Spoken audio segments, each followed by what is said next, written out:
अस्सलामुअलैकुम।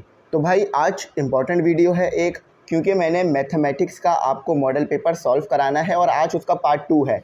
यानी part 1 video जो मैंने बनाई थी उसके अंदर मैंने आपको क्वेश्चन नंबर 1 से लेकर क्वेश्चन नंबर 8 तक करा दिया था, ठीक है। और तमाम चीज़ों को डिटेल में सॉल्व भी कराया था और डिटेल में पार्ट 1 में समझा दिया था। तो अगर आप डायरेक्ट पार्ट 2 देख रहे हैं और आपने अभी तक पार्ट 1 नहीं देखा तो आप क्या करें, आप लिखिएगा mathematics model paper solve part 1, ठीक है, एमई इंग्लिश सेंटर। तो आपको पार्ट 1 वीडियो मिल जाएगी। तो आज हमारा पार्ट 2 है जिसमें क्वेश्चन नंबर 9 से क्वेश्चन नंबर 16 तक करेंगे।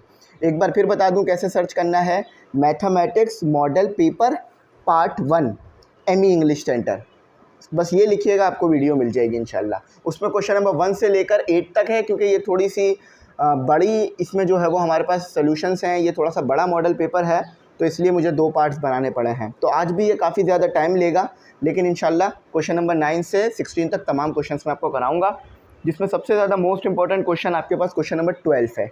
तो चलें आ जाएँ, अब जो है वो अपना क्वेश्चन नंबर 9 करते हैं। तो सबसे पहले मैं क्वेश्चन नंबर 9 कराने से पहले एक आपसे जो है वो रिक्वेस्ट करूंगा कि आप ना एमई एक्सपेरिमेंट लैब, ठीक है, इसको जो है वो सब्सक्राइब कर लीजिए। इसका लिंक मैंने डिस्क्रिप्शन में नहीं दिया है, आप जो है वो खुद जाएं, लिखिएगा एमई एक्सपेरिमेंट लैब, सबसे ऊपर चैनल आ जाएगा, इसको सब्सक्राइब कर लीजिएगा। क्योंकि इस चैनल पे मैं इंपॉर्टेंट डिटेल्स और इंपॉर्टेंट चीज़ें आपके साथ शेयर करता रहता हूँ और ये मेरा ही चैनल है, ठीक है, किसी और का नहीं है, मेरा ही है। तो आप लोग ज़रूर इसे सब्सक्राइब कीजिएगा। मैंने इससे पहले की वीडियो में भी बोला था तो इसमें भी बोल रहा हूँ, आप सब्सक्राइब कर लीजिएगा। चलें आ जाए, इसका क्वेश्चन नंबर 9 करते हैं। तो स्टूडेंट ये रहा आपके पास जो है वो क्वेश्चन नंबर 9। अब देखें इसमें कहा क्या जा रहा है। तो क्वेश्चन नंबर 9 जो है वो बेसिकली थ्योरम आया है आपका 25.2 से। तो बुक के थ्योरम्स भी जो है वो हमारे पास इंपॉर्टेंट है, तो उसी से आगे और भी थ्योरम आए हुए हैं। इसमें लिखा हुआ है अ स्ट्रेट लाइन, एक स्ट्रेट लाइन है। कौन सी वाली स्ट्रेट लाइन की बात कर रहे हैं? OC स्ट्रेट लाइन की बात कर रहे हैं। Drawn from the centre of a circle. तो देखें बात समझ में आ रही है, सर्कल के सेंटर से ये स्ट्रेट लाइन आ रही है। ये स्ट्रेट लाइन कहाँ से शुरू हो रही है, कहाँ से बनाई जा रही है? From the centre of a circle. ये बात समझ में आ गई। To bisect a cot, cot को बाइसेक कर रही है। ये जो स्ट्रेट लाइन है ना, ये जो स्ट्रेट लाइन आपने बनाई है, ये कॉट को बाइसेक्ट कर रही है, यानी आधे हिस्से में तोड़ रही है। तो आपने क्या बताना है? Which is not a diameter. अच्छा, कॉट आपके पास डायमीटर नहीं है। देखो डायमीटर तो वो लाइन होती है ना जो कि हमारे पास सेंटर के पॉइंट से टच होती हुई गुजरे। जो सेंटर के पॉइंट से, जैसे अगर मैं यहाँ से ये लाइन बनाता तो ये डायमीटर होती।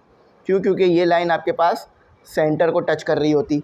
लेकिन जो AB कॉट है वो तो सेंटर को टच नहीं कर रही, इसका मतलब क्या है? वो डायमीटर तो नहीं है। तो ये आपने बस वाज़े रखना है इस चीज़ को। तो मैं ड्रॉ भी करता रहूँगा, आपको बात समझ में आती रहेगी। तो ये AB आपके पास कॉट है, डायमीटर नहीं है।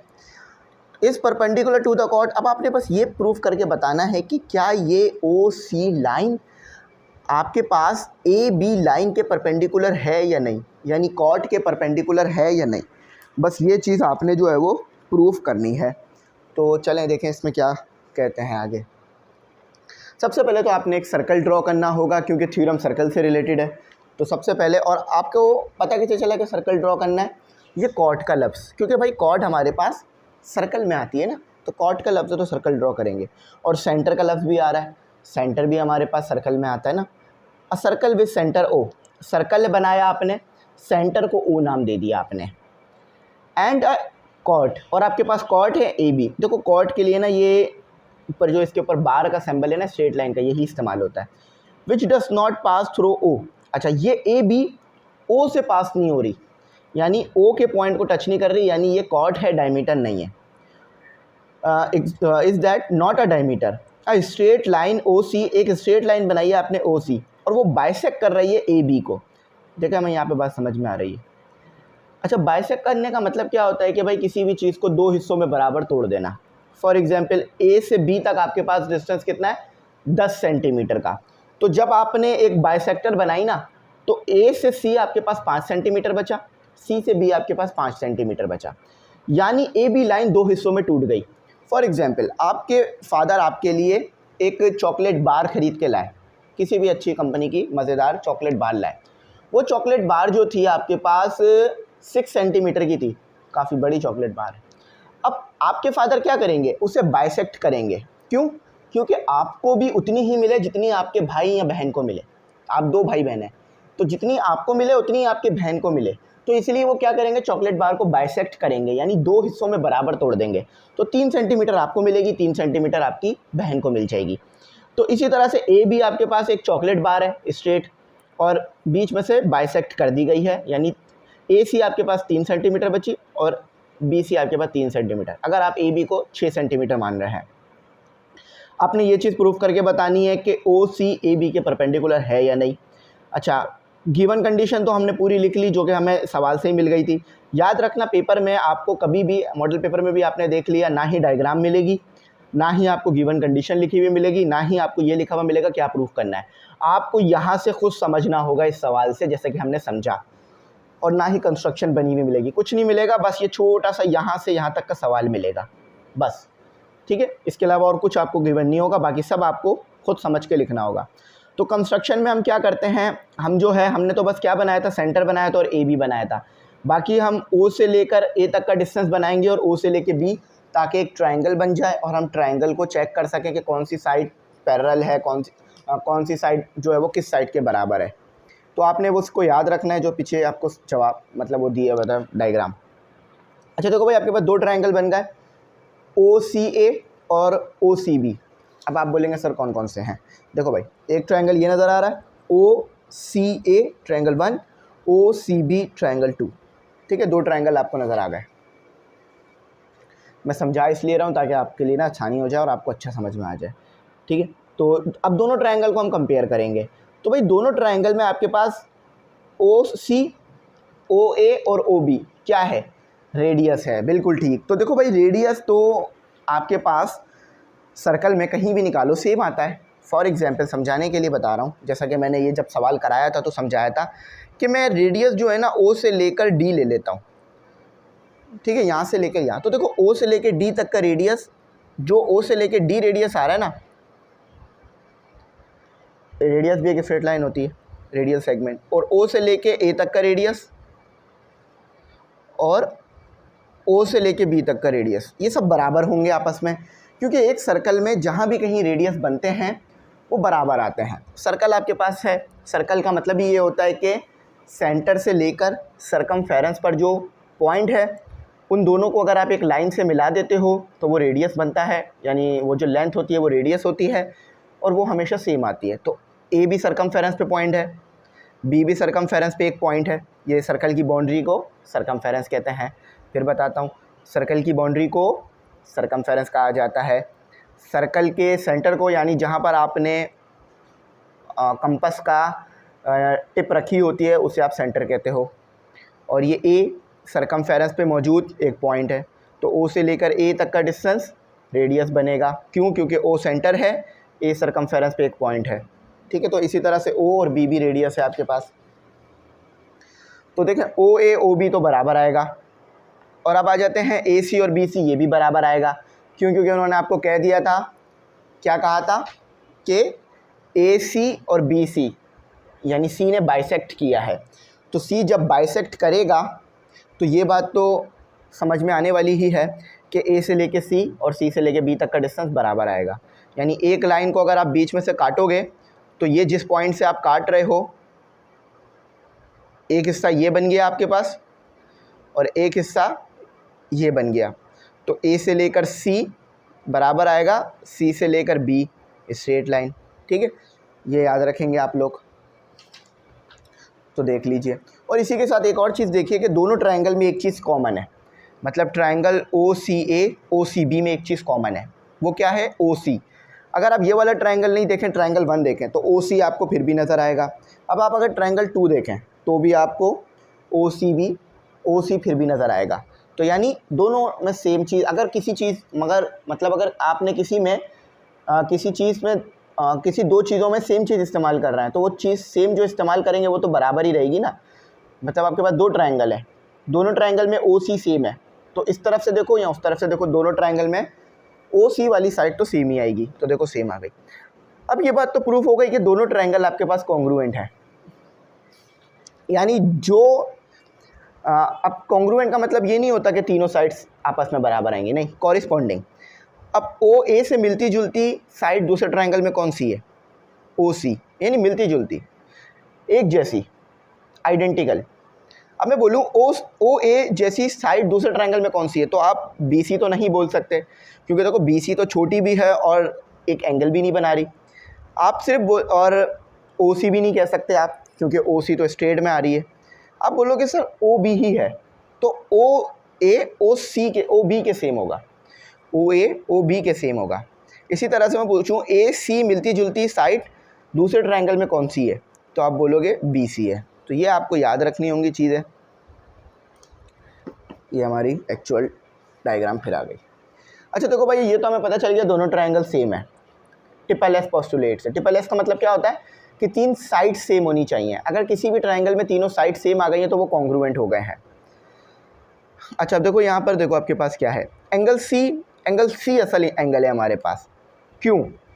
देखो भाई एंगल सी हमारे पास इसीलिए इम्पोर्टेंट है क्योंकि एंगल सी हमारे पास जो है वही बताएगा कि ये परपेंडिकुलर है स्ट्रेट लाइन ए बी के या नहीं।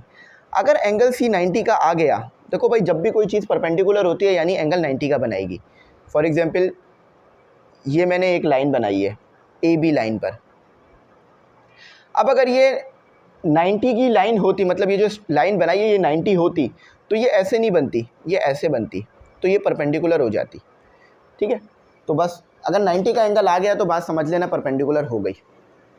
तो अब देखो यहाँ पर, तो एंगल सी इस साइड से ले लो, यानी ओ सी ए ट्रायंगल से देख लो या ओ सी बी ट्रायंगल से देख लो, सेम आएगा।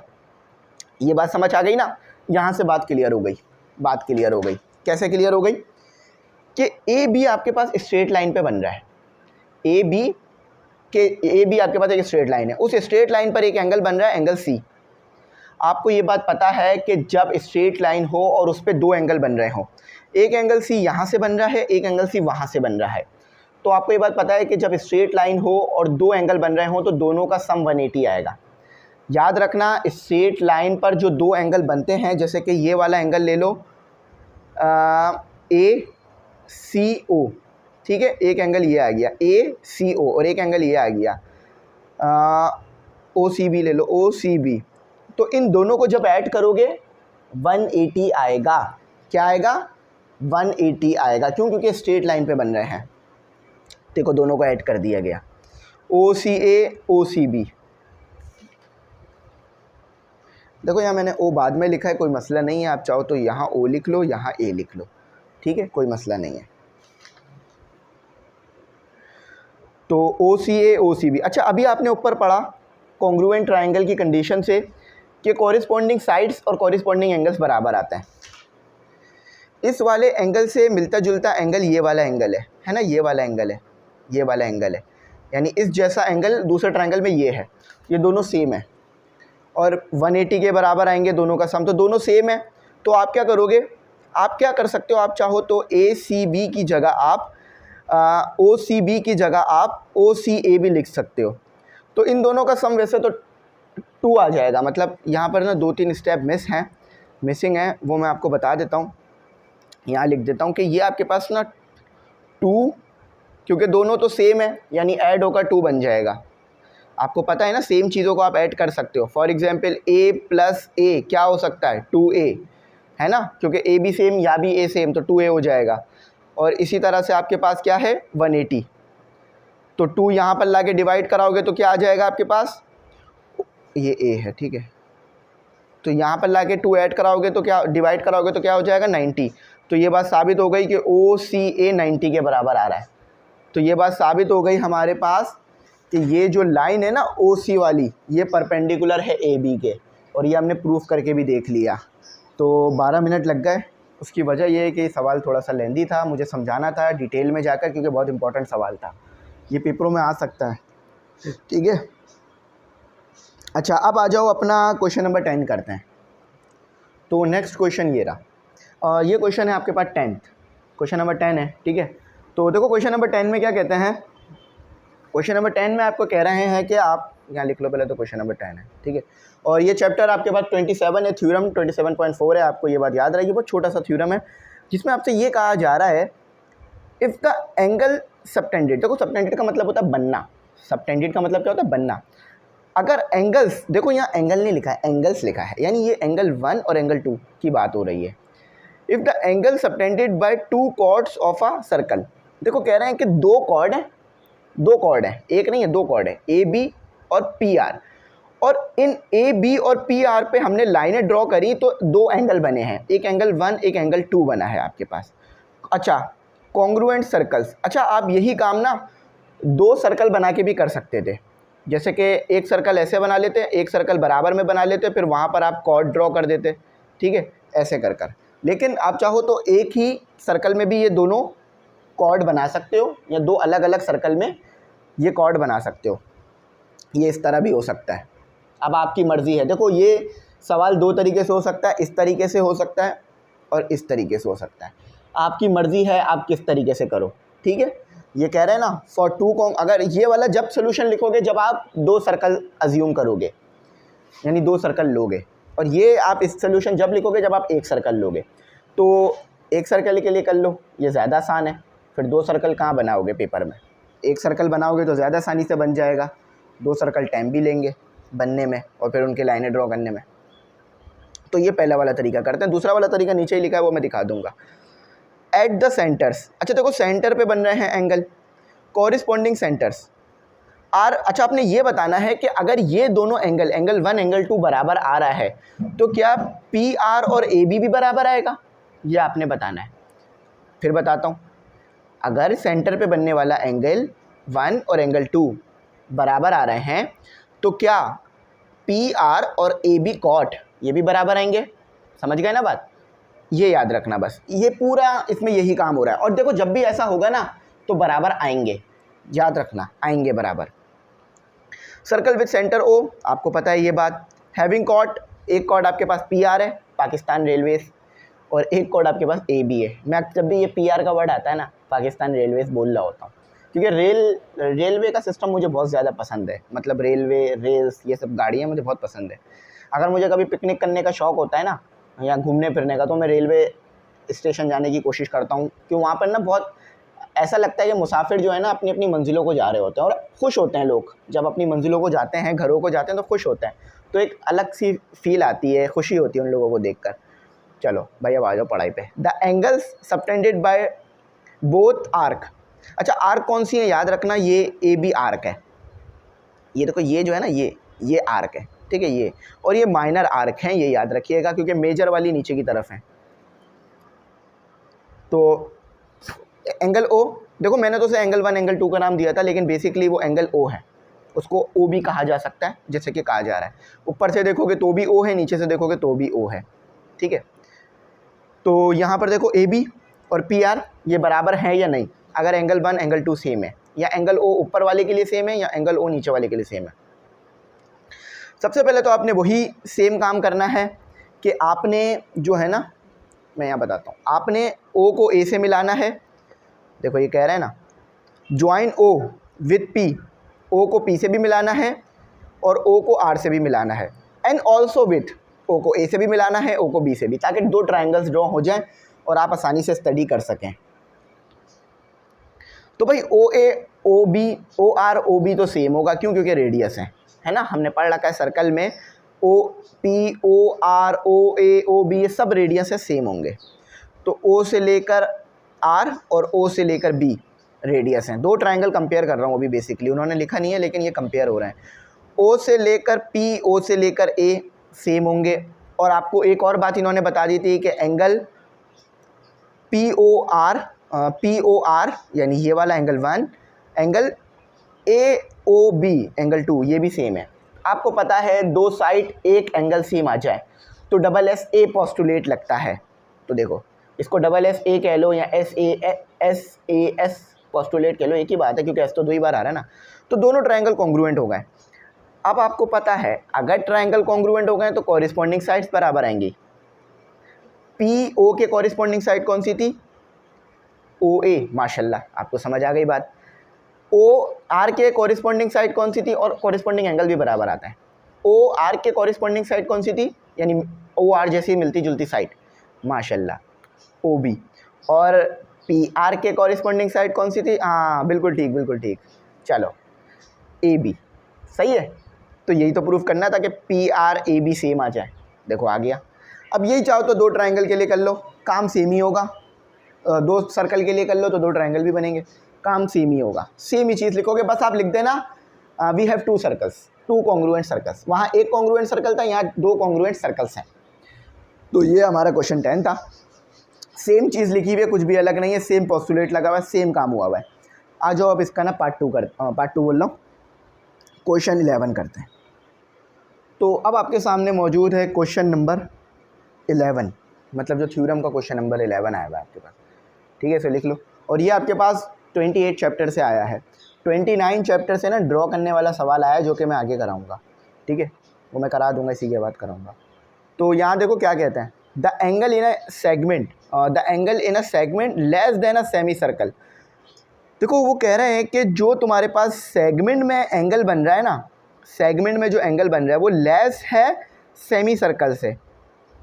यानी ये एंगल ओ की बात ही हो रही होगी कि ये जो एंगल ओ है ये सेमी सर्कल से लेस है, is greater than a right angle, लेकिन राइट एंगल से ज़्यादा है। सेमी सर्कल से छोटा आ रहा है, राइट एंगल से ज़्यादा आ रहा है। तो क्या तुम्हारे पास जो ये एंगल बन रहा है सी पर, ये ऑब्ट्यूस है या नहीं, ये बताना है। मतलब अगर यहाँ पर तुम्हारे पास कोई एंगल जो है ना वो 180 से लेस आ रहा है, तो यहाँ पर जो एंगल आएगा वो 190 से ग्रेटर आएगा। ये आपने प्रूफ करके बताना है। फिर बताता हूँ कि अगर आपके पास, देखो सेमी सर्कल क्या होता है, सेमी सर्कल में अगर आपके पास आ जाए यानी सर्कल का आधा कर देना। फॉर एग्जांपल आपके फादर केक लेकर आए और आपको और आपकी बहन को आधा आधा केक देना है, तो क्या करेंगे, वो इस केक को बीच में से काटेंगे यानी सेमी सर्कल करेंगे। आधा केक आपको मिलेगा, सर्कल शेप में होता है ना केक, समझ लो एक केक है, इसके ऊपर ये मोमबत्ती लगी हुई है, तो ऐसे काटेंगे कि आधा केक आपको मिल जाए, आधा केक आपकी सिस्टर को मिल जाए, तो सेमी सर्कल हो जाएगा। तो यहाँ पर वो कह रहे हैं कि सेमी सर्कल से अगर एंगल कम है, जो यहाँ एंगल ओ बन रहा है वो सेमी सर्कल से कम है, तो आपके पास ये जो एंगल सी आ रहा है ना ये 90 से ग्रेटर आएगा। ये थ्योरम है, ये आपने याद रखनी है बात। फिर रिवाइंड करके देख लेना जो मैंने बोला, अगर समझ नहीं आया कि अगर ये एंगल आपके पास 180 से लेस है, कम है, तो ये एंगल आपके पास 90 से ग्रेटर होगा, ऑब्ट्यूस होगा। एक्यूट नहीं बोल रहे हैं, एक्यूट तो लेस होता है, ऑब्ट्यूस यानी 90 से ग्रेटर। इस सवाल को ऐसे भी पूछा जा सकता है, अभी तो ऐसे पूछा इन्होंने ये सवाल, लेकिन ये सवाल ऐसे भी पूछ सकते हैं। ये द एंगल इंस्क्राइब्ड एंगल यानी ये माइनर आर्क पे जो बन रहा है, the angle inscribed in a minor arc is obtuse, इसकी बात कर रहे हैं। ठीक है, ऐसे भी पूछ सकते हैं, ऐसे पूछ लें या ऐसे पूछ लें, ऐसे जवाब एक ही आएगा। तो देखो भाई, आपको सबसे पहले तो कंस्ट्रक्शन लिखनी है इसकी। In a circle with centre O, circle का सेंटर ओ है। A B C is the inscribed angle, A B C inscribed angle है यानी जो आपने बनाया है। एंगल ऑफ माइनर आर्क, अच्छा देखो ए बी आपके पास माइनर आर्क है, A D B major arc है, ये याद रखना। अच्छा तो ये जो आपके पास एंगल बन रहा है ना यहाँ पर ऊपर की तरफ, ये ऊपर वाली तरफ का बात कर रहे हैं इधर, क्योंकि वो तो नज़र ही आ रहा है 180 से लेस है। तो जो आपके पास ये एंगल बन रहा है ना ये 180 से ग्रेटर आएगा। क्यों? क्योंकि ये वाला जो एंगल आया है ना वो 180 से लेस आया है। तो ये बात साबित है कि अगर एक एंगल 180 से लेस आ रहा है, क्योंकि सेमी सर्कल में दो सर्कल को अगर सेमी सर्कल में अगर आप दो एंगल को ऐड करते हो ना, फॉर एग्जांपल ये सेमी, ये यहाँ पर देखो, ये बात समझ नहीं आ रही होगी मुझे पता है आप लोगों को, यहाँ देखो ये सेमी सर्कल है, ठीक है, ये सर्कल है और ये सेमी सर्कल है। तो अगर ये वाला एंगल जो ऊपर बन रहा है और नीचे वाला एंगल, इन दोनों को ऐड करोगे ना, ये 1 है और 2 है, एंगल 1 और एंगल 2 को अगर ऐड करोगे तो ये 360 के बराबर आएगा। क्यों? क्योंकि एक राउंड कंप्लीट हो रहा है। तो इसी तरह से अगर ऊपर वाला एंगल 180 से ग्रेटर आ गया है तो हमें ये बात समझ आ रही है कि नीचे वाला 180 से लेस आएगा। ठीक है, तो अभी तो हमारे पास ये 180 से ग्रेटर आया है यानी ऊपर वाले एंगल की बात कर रहे हैं। ठीक है, तो यहाँ पर अब देखो हमने ना पढ़ रखा है कि मेजर आर्क आपके पास जो है वो डबल होती है माइनर आर्क के मुकाबले में। यानी आपको ये देखो, इसकी बात कर रहा हूँ, ये वाला थ्योरम यहाँ लग रहा है, ये वाला थ्योरम लग रहा है, ये वाला हिस्सा लग रहा है यहाँ पर जो हमने पढ़ा था ना कि अगर तुम माइनर आर्क के साथ 2 मल्टीप्लाई कराओगे, ठीक है, अगर तुम माइनर आर्क के साथ मेजर आर्क के साथ सॉरी अगर तुम मेजर आर्क के साथ 2 मल्टीप्लाई कराओगे तो वो माइनर आर्क के बनने वाले एंगल के बराबर आएगी। यानी माइनर आर्क का एंगल जो है वो डबल होगा। यानी ये वाला एंगल जो O है, ये जो एंगल O बन रहा है, ये एंगल C के मुकाबले में डबल है। क्यों? क्योंकि आपको एंगल C के साथ 2 मल्टीप्लाई करना पड़ रहा है एंगल O के बराबर लाने में। फॉर एग्जांपल आपका भाई आपके साथ डबल है, मतलब आपका भाई आपसे डबल वेट में है, तो आपके साथ और वेट मल्टीप्लाई करना पड़ेगा ना, मतलब 2 मल्टीप्लाई करना पड़ेगा। फॉर एग्जांपल आपका वेट है 12 kg, आपके भाई का वेट है 24 kg, तो आपके साथ 2 मल्टीप्लाई कर रहा हूँ मैं। इसका मतलब ये कि आप डबल नहीं थे, आपका भाई डबल था। फॉर एग्जांपल या फिर समझो ये A आपका भाई है और ये B आप हो। आपके भाई का वेट है 24 और आपका वेट है 12, तो डबल कौन सी चीज़ हुई, 24 या 12? लेकिन मैंने यहाँ पर साइन इक्वल टू का इस्तेमाल किया है, तो मुझे 2 कहाँ लगाना पड़ेगा दोनों चीज़ों को बराबर करने के लिए? बिल्कुल सही सर, यहाँ लगाना होगा।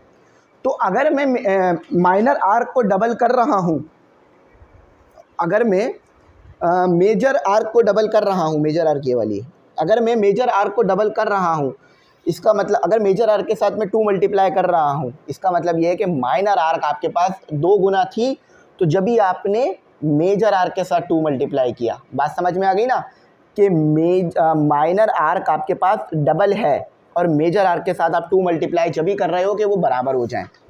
तो यहाँ यही थ्योरम इस्तेमाल हुआ है, ठीक है, कि आपके पास जो है वो माइनर आर्क डबल है और मेजर आर्क के साथ आपने 2 मल्टीप्लाई कराया, तो ये दोनों बराबर हो गए। देखो लिखा हुआ है central angles of major arc is double. अच्छा देखो यहाँ मेजर आर्क का वर्ड इस्तेमाल किया है, तो मैंने भी वही बात बोली आपको ना कि मेजर आर्क के साथ आपने 2 मल्टीप्लाई कराया है, तो इस सूरत में देख लो कि भाई मेजर आर्क के साथ 2 मल्टीप्लाई कराया तो मेजर आर्क को डबल किया है, मेजर आर्क को डबल किया है। वैसे माइनर आर्क आपके पास डबल थी, याद आ गई, बात समझ में आ गई ना? तो दोनों तरीके से कह सकते हो, क्योंकि देखो आपको ना ये नज़र आ रहा है, ये नज़र आ रहा है कि 2 आप यहाँ मल्टीप्लाई करा रहे हो, तो इसको भी डबल कहा जा सकता है कि आपके पास जो मेजर आर्क थी वो डबल ली है तो माइनर आर्क के बराबर आई है। या फिर ये भी कह सकते हो कि मेजर आर्क आपके पास, माइनर आर्क आपके पास डबल है जब भी हमने मेजर आर्क के साथ 2 मल्टीप्लाई कराया है, ठीक है। दोनों तरीके से बात कह सकते हो। आप ये भी कह सकते हो कि आपको 2 रुपये दिए गए हैं, आप ये भी कह सकते हो आपको 2 रुपये मिले हैं, दोनों बातें सेम रहेगी, यहाँ वही बात है। तो भाई देखो अब अगला स्टेप क्या करना है। अब अगला स्टेप आपके पास ये है कि AOB किसके बराबर है, 2M एंगल ACB की तरह, ACB के बराबर है। तो आप क्या करोगे, AOB यहाँ भी लिखा हुआ है, यहाँ भी लिखा हुआ है, तो यहाँ आप AOB की जगह 2M एंगल ACB पुट कर दोगे। क्यों? क्योंकि आपके पास नीचे लिखा हुआ ये है कि AOB इस चीज़ के बराबर है, तो आप ऊपर पुट कर दोगे, ठीक है। तो अभी भी वही ग्रेटर ही आ रहा है क्योंकि यहाँ पर ग्रेटर देन का साइन है। तो हमारे पास ये चीज़ सेम थी, तो हमने ये चीज़ इधर पुट कर दी, कंपेयर कर दिया। बिल्कुल लेस देन ग्रेटर देन वैसे ही ट्रीट होता है जैसे इक्वल टू ट्रीट करते हैं सॉल्व कराते वक्त मैथमेटिक्स में। तो 2 यहाँ मल्टीप्लाई हो रहा है, देखो वहाँ जाके डिवाइड ही होगा, चाहे इक्वल टू नहीं है, ग्रेटर देन का साइन है, लेकिन सॉल्व वैसे ही होगा।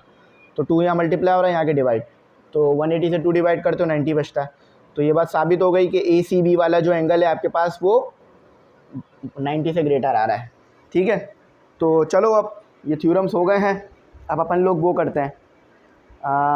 अच्छा क्वेश्चन 11 ना पार्ट में दिया हुआ है, तो मैं उसका दूसरा हिस्सा भी बता देता हूँ।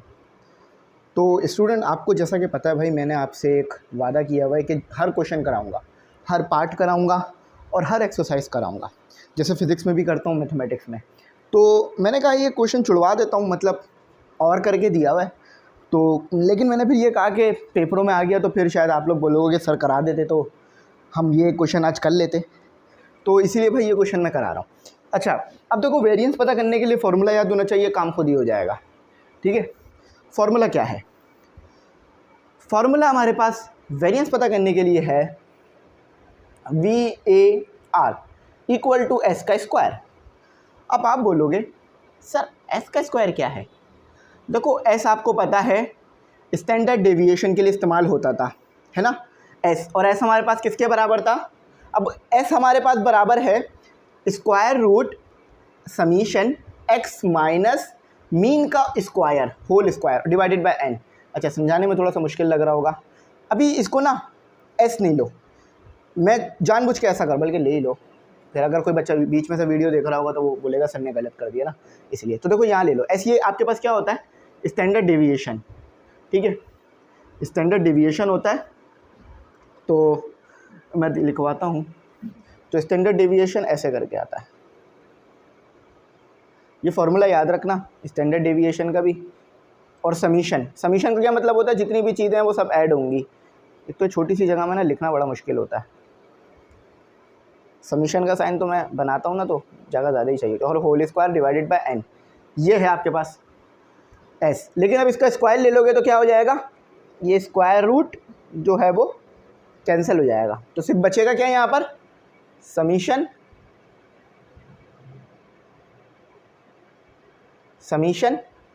एक्स माइनस एक्स का स्क्वायर डिवाइडेड बाय एन, ठीक है, ये बच रहा है। तो समझ गए ना फॉर्मूला ड्राइव कैसे हुआ। तो ये मिटा दो, स्टैंडर्ड डेविएशन के फॉर्मूले से ये निकाला है हमने। अच्छा, तो डेटा तो हमारे पास ग्रुप ही नज़र आ रहा है, 10 20 करके इस तरह दिया हुआ है, अनग्रुप तो नहीं है ये। तो अभी हमने ये फार्मूला लगा दिया। अच्छा, अनग्रुप ही है, अनग्रुप ही डेटा है ये, अभी हमें पता नहीं है क्या डेटा है क्या नहीं है, अनग्रुप डेटा है, अनग्रुप डेटा कंसिडर करते हैं इसे, तो इसलिए अनग्रुप डेटा के लिए फॉर्मूला लगाया। तो अब ये तो हमारे पास यहाँ आ गया। अब सबसे पहले तो आपको ये समझना है कि ये एक्स बार है क्या। तो भाई ये एक्स बार कुछ नहीं है, ये मीन है। ये एक्स बार क्या है आपके पास, मीन है, मीन है। अब अरेथमेटिक मीन कह लो बेसिकली इसे, ठीक है, एक्स बार को। अब अरेथमेटिक मीन जो है हमने इससे पहले के सवालों में बहुत निकाला है, अरेथमेटिक मीन निकालना हमने बहुत सीखा है। तो मैं उम्मीद करता हूँ अरेथमेटिक मीन जो है ना वो आप अभी तक भूले नहीं होंगे। तो ये एक्स, तो आपको दो फॉर्मूले चाहिए होंगे। ये एक्स बार क्या है आपके पास, अरेथमेटिक मीन। तो दो तरीके से लिख सकते हो आप ये फॉर्मूला, ऐसे करके लिख सकते हो, summation x divided by n, ऐसे करके। अच्छा, एन क्या है, एन नंबर ऑफ एंट्रीज हैं। देखो कितनी एंट्रीज दी हुई हैं, 1 2 3 4 5 6, तो एन हो गया आपके पास 6। जो एन यहाँ है वही एन यहाँ भी है। अब समीशन का मतलब आपको पता होता है क्या है, देखो याद रखना, ये समीशन एक्स लिखा हुआ है ना, ये x1 x2 x3 x4 x5 x6 है, जो कि सब का ऐड कर कर समीशन एक्स बनेगा। तो इस फॉर्मूले को ऐसे भी लिख सकते हो आप, और यही वाला फार्मूला भी इस्तेमाल होगा कि समीशन एक्स मतलब x1 x2, मतलब ये समीशन एक्स इसके बराबर है, x3 x4 x5 x6 तक है तो 6 लिख रहे हैं, ठीक है। अब x1 x2 x3 क्या है, ये x1 ये x2 ये x3 ये x4 ये x5 ये x6, इन सबको ऐड कर कर 6 से डिवाइड करा दो, आपके पास x यानी अरिथमेटिक मीन या सिर्फ मीन आ जाएगा, दोनों कह सकते हो। तो चलो करते हैं, क्या आ रहा है, 10 + 20 + 30 + 40 + 50 + 60 डिवाइडेड बाय 6। तो यहीं लिख लेते हैं क्योंकि अभी हमें जगह भी बहुत चाहिए होगी। तो समझ में आ गया ना ये। अच्छा, तो देखो भाई यहाँ पर आपके पास ये क्या आ गया, इसको कैलकुलेट कर देता हूँ मैं, कैलकुलेटर से ना कैलकुलेट डायरेक्ट कर लेता हूँ। तो सबसे पहले क्या करो, ऊपर वाली वैल्यू को ऐड कर दो, 10 + 20 + 30 + 40 + 50 + 60 और डिवाइड कर देना 6 से, तो 35 आएगा आपके पास, ठीक है। याद रहेगा ना भाई, मुश्किल तो नहीं है ना। अब देखो ये तो आपको आसानी से करना है, ऊपर वालों को ऐड करोगे तो कितना आ जाएगा, ऊपर वालों को ऐड करोगे 210 आ जाएगा, नीचे से डिवाइड कर देना बस, तो आपके पास क्या आ जाएगा 35, 210 डिवाइडेड 35। अच्छा, अब ये आप 35 यहाँ पुट करोगे। अब ऊपर वाले फॉर्मूले पे आ जाओ, लिखते हैं वेरिएंस। अब यहाँ असल काम आ रहा है, हो गया वैसे मुश्किल नहीं है, हो गया। अब देखो यहाँ से असल काम शुरू होता है। तो आपने क्या करना है, देखो यहाँ समीशन लिख के दिया हुआ इन्होंने, आपने क्या करना है, यानी ये x1 है, ये x1 हो जाएगा, x2 हो जाएगा, x3 हो जाएगा और माइनस विथ 35 हो जाएगा। यानी कैसे, सबसे पहले इसे x1 मानेंगे तो हमारे पास क्या आ जाएगा, और n एक ही बार लेंगे, सबके साथ अलग अलग नहीं लेंगे। तो समीशन पहले तो हम ले लेते हैं 10 - 35 और होल स्क्वायर, ऐसे। अब 10 था 20 हो जाएगा। अब यहाँ समीशन प्लस क्यों लगा रहा हूँ, क्योंकि ये समीशन था, जैसे यहाँ पर प्लस प्लस प्लस लगाया ना समीशन एक्स की वजह से, इसीलिए। 35 स्क्वायर, 35 स्क्वायर। अच्छा सॉरी, एक गलती हो गई, ये माइनस है, प्लस नहीं है भाई। अच्छा स्क्वायर है ना तो वो प्लस हो जाएगा बाद में, मसला नहीं है। 40 माइनस 35, 50 माइनस 35। थोड़ा सा मुझे जगह को यूटिलाइज़ करना होगा। प्लस क्यों आ रहा है? समीशन की वजह से। अगर कोई पूछ ले तो आप बता सकते हैं उसे। याद रखना समीशन होल पे स्क्वायर है, मीन पे स्क्वायर नहीं है, तो ये बड़ा ध्यान रखने वाली चीज़ होगी। और सब डिवाइड हो जाएंगे 6 से। अब डायरेक्ट नहीं कर सकते हम इसे, और डायरेक्ट अप्रोच करेंगे भी नहीं हम क्या करेंगे, अपने बोर्ड को थोड़ा सा एक्सटेंड करने की कोशिश करेंगे, जो कि हो तो नहीं सकता। जितनी जगह उतना ही, जो कहते हैं ना जितनी चादर हो उतना ही पाँव फैलाओ। अब हमारे पास जितना बोर्ड है उतने में ही लिखेंगे हम। ठीक है, तो चलो करते हैं। तो देखो यहाँ क्या आ रहा है, डायरेक्ट कर लो। यानी 10 माइनस 35 कितना आ रहा है? -25, और 25 का स्क्वायर ले लो। भाई देखो मुश्किल तो नहीं हो रही है ना। 10 माइनस 35 25, और 25 का स्क्वायर। ठीक है, तो आपके पास आ रहा है 625 ऐड हो गया उसमें। अच्छा अब ये सेम काम यहाँ भी करो। 20 माइनस 35 15, 15 का स्क्वायर 225। ठीक है, पेपर में भी ऐसे ही करना। अच्छा यहाँ कितना आ गया? 30 माइनस 35, 30 माइनस 35 5, 5 का स्क्वायर 25। नंबर कम होता जाएगा।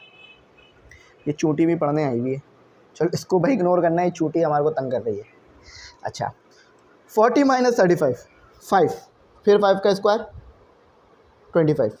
ठीक है, अच्छा 30 माइनस नहीं 50 माइनस 35, 50 माइनस 35, वही 15, और फिर 15 का स्क्वायर ले लो, वही सेम नंबर दोबारा आ जाएगा 225। और यहाँ भी वही आ जाएगा 60 माइनस 35 25, 25 का स्क्वायर वही सेम नंबर आ जाएगा 625 डिवाइडेड बाय 6। अच्छा देखो यहाँ मैं इक्वल टू लिख कर ये लिख रहा हूँ, ये सब ऐड होकर क्या बनता है? ठीक है, तो 625 plus 225 plus 25 plus 25 plus 225 plus 625, तो ये आपके पास आ रहा है 1750 डिवाइडेड बाय 6। तो वेरिएंस आपके पास क्या आया? इन दोनों को भी आपस में डिवाइड कर दो। 1750 डिवाइडेड बाय 6, तो वेरिएंस आया 291.66।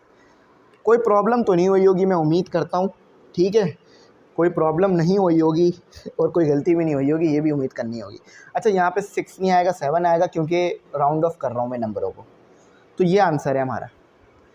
देखो एक ही पेज पे पूरा सोल्यूशन ले आया हूँ आप लोगों के लिए। अब आप लोगों ने चैनल सब्सक्राइब कर देना है। शॉर्ट क्वेश्चंस कंप्लीट हुए, लॉन्ग क्वेश्चंस की तरफ चलते हैं। सबसे पहला सवाल लॉन्ग क्वेश्चन में मैं दिखा देता हूँ कौन सा है, चल रहा होगा बराबर में आपके पास। कहते हैं find the inverse of the matrix. Inverse पता करना है, लेकिन याद रखना by adjoint method, adjoint method के फॉर्मूले से। चलो आओ एडजॉइन मेथड से कराता हूँ। याद रखना एक और मेथड भी था, यहाँ पर एडजॉइन मेथड है। तो ये है आपके पास क्वेश्चन। क्वेश्चन कौन सा है? क्वेश्चन 12 है ना, याद रखना भाई क्वेश्चन 12 है, भूलिएगा मत। क्वेश्चन 12, क्वेश्चन 12वां। तो देखो भाई मेथड कौन सा बोला है? एडजॉइन। कौन सा मेथड बोला है? बाय। अगर यहाँ पर गलती हो गई ना, कोई और मेथड लगा दिया और आंसर सही भी आया, नंबर नहीं मिलेंगे। क्यों? क्योंकि भाई आपको एडजॉइन मेथड कहा है, जो कहा है वही करेंगे आप लोग। ठीक है, क्योंकि देखो अच्छा स्टूडेंट वो नहीं होता जिसको सब कुछ आता है। अच्छा स्टूडेंट वो होता है जिससे जो पूछा जाए वो बता दे। ठीक है, तो ये ज़्यादा अच्छा होता है। तो एडजॉइन मेथड का फॉर्मूला लिखो सबसे पहले भाई। सी का इन्वर्स इक्वल टू, ठीक है, सी का इन्वर्स इक्वल टू एडजॉइन। अब एडजॉइन निकालना मैं सिखा दूंगा। सॉरी सी थोड़ी ना भाई, ये ए है, सी क्यों लिख रहा हूँ। तो सी का इन्वर्स और ये, और फिर अच्छा ये जो बनाया ना दो पैरेलल, ये इसका मतलब है डिटर्मिनेंट लेना है आपको। जब भी कोई चीज़ आपको ऐसे मिले ना ऐसे करके, इसका मतलब है कि डिटर्मिनेंट लेना है आपने। तो भाई देखो एडजॉइन मेथड में आप सबसे पहले क्या करते हो, डिटर्मिनेंट चेक करते हो। अगर डिटर्मिनेंट 0 आ जाए तो फिर एडजॉइन पॉसिबल नहीं होता, क्योंकि ऊपर वाली तमाम चीज़ें भी 0 हो जाएंगी। तो सबसे पहले डिटर्मिनेंट निकालो। अगर डिटर्मिनेंट 1 से बड़ा आ रहा है तो फिर ही आपके पास जो है वो पॉसिबल होगा इन्वर्स निकालना, ठीक है। उसी वक्त आपके पास ए का इन्वर्स पॉसिबल होगा अगर डिटर्मिनेंट ए से बड़ा आए। अगर डिटर्मिनेंट ए से बड़ा नहीं आया तो आपके मतलब डिटर्मिनेंट 1 से बड़ा नहीं आया तो आपके पास इन्वर्स जो है वो, मतलब मैं फिर बताता हूँ कि अगर आपके पास डिटर्मिनेंट 0 आ गया तो ए का इन्वर्स पॉसिबल नहीं है। फिर से सुन लो कि अगर आपके पास ए का डिटर्मिनेंट 0 आ गया तो इन्वर्स पॉसिबल नहीं है। अगर ए का डिटर्मिनेंट आपका पास 0 से बड़ा आएगा तो ही आपके पास इन्वर्स पॉसिबल होगा। तो सबसे बेहतर ये है कि हम एडजॉइंट ए निकालें, उससे पहले हम डिटर्मिनेंट ए निकालते हैं, उसके बाद एडजॉइंट निकालेंगे। अगर ए हमारे पास 0 से बड़ा आ गया तो, या 1 भी आ गया तो भाई डिटर्मिनेंट निकालने का क्या तरीका है। सबसे पहले तो जो दिया हुआ वो दोबारा लिख लो छोटा सा करके। अच्छा याद रखना इसमें पैरेलल लाइन आती है डिटर्मिनेंट में। कैलकुलेटर से भी डिटर्मिनेंट निकाला जा सकता है, लेकिन वो मैं नहीं सिखा रहा हूँ क्योंकि वो आपके लिए अभी ज़रूरी नहीं है। तो आ जाओ डिटर्मिनेंट ए। सबसे पहले आप क्या करते हो, पहली रो और पहला कॉलम हटा देते हो और जो बच जाता है वो लिख लेते हो, ठीक है। यानी देखो पहली रो छुपा दी, पहला कॉलम छुपा दिया, तो क्या बच गया, देखो ये रो छुपा दी, ये रो छुपा दी और इसके नीचे वाला कॉलम तो बच गया 2 1 1 2। अच्छा उसके बाद ये वाली जो चीज़ होती है इसके साथ माइनस लगा के लिख लेते हो। अच्छा अब आप क्या करते हो, दूसरी रो और पहला कॉलम छुपा देते हो, 3 2 1 2, ठीक है।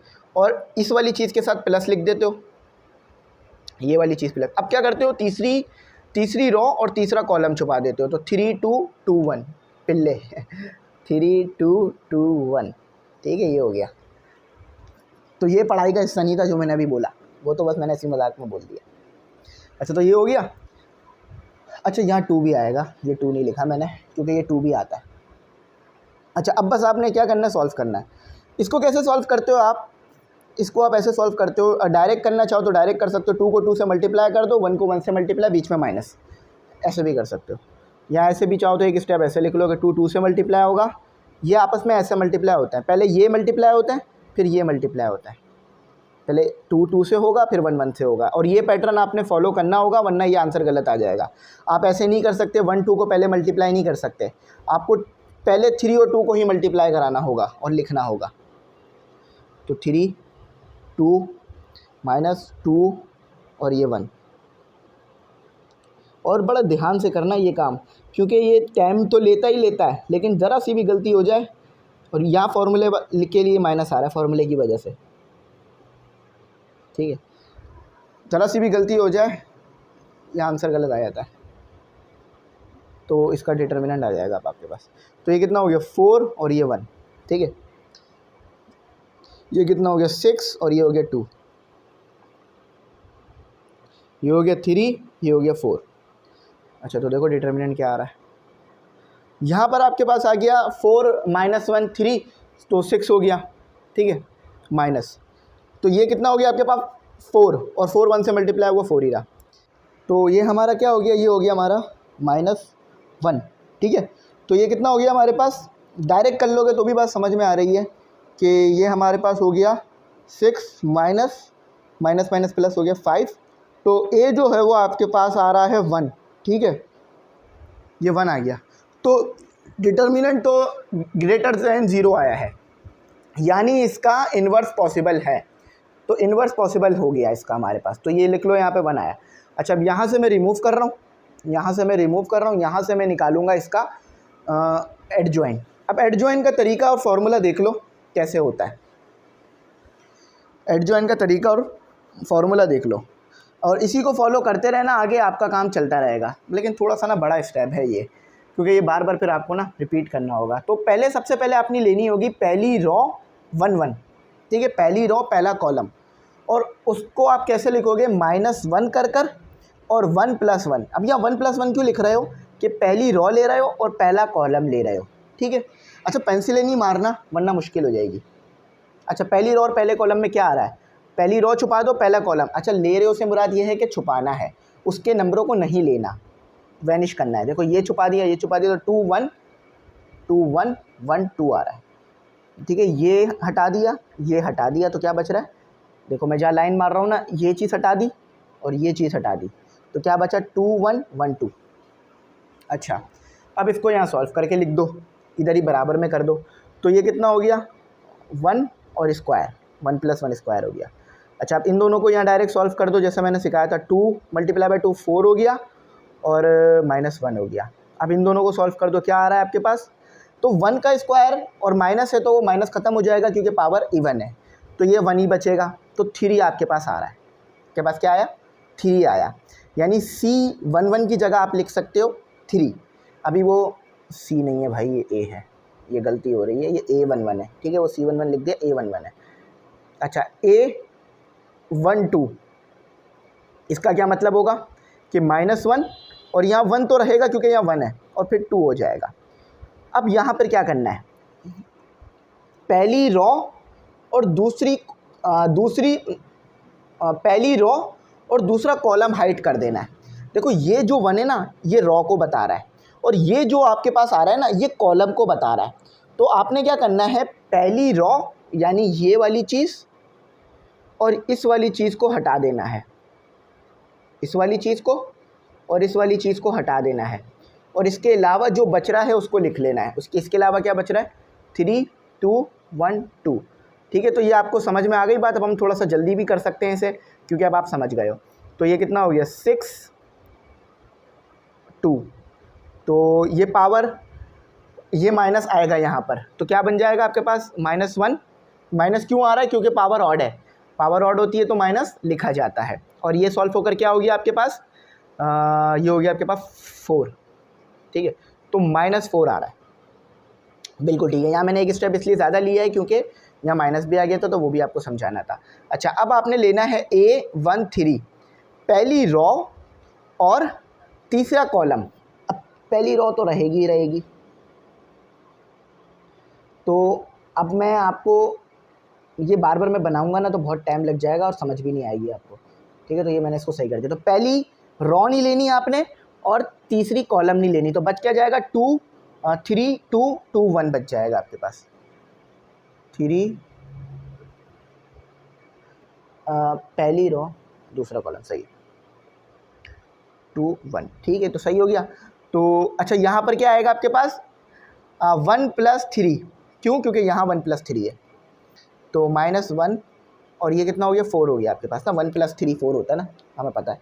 तो ये कितना हो गया 3 और ये कितना हो गया 4, तो माइनस तो ख़त्म हो जाएगा क्योंकि पावर इवन है, तो यहाँ पर क्या आ जाएगा सिर्फ -1 क्योंकि 4 के साथ बड़ी साइन है, तो सही है भाई, अल्लाह का शुक्र है। अब आ जाओ, अब आप रॉ 1 ले रहे थे ना, आप रॉ दूसरी रॉ लोगे और पहली कॉलम लोगे, ठीक है, दूसरी रॉ पहली कॉलम, फिर बता रहा हूँ, दूसरी रॉ पहली कॉलम जो कि आपके पास बनाएगा दोबारा से 3, इससे भी समझ सकते हो, दोबारा से 3 आएगा, तो 2 + 1, दूसरी रॉ पहली कॉलम 2 + 1 बनता है।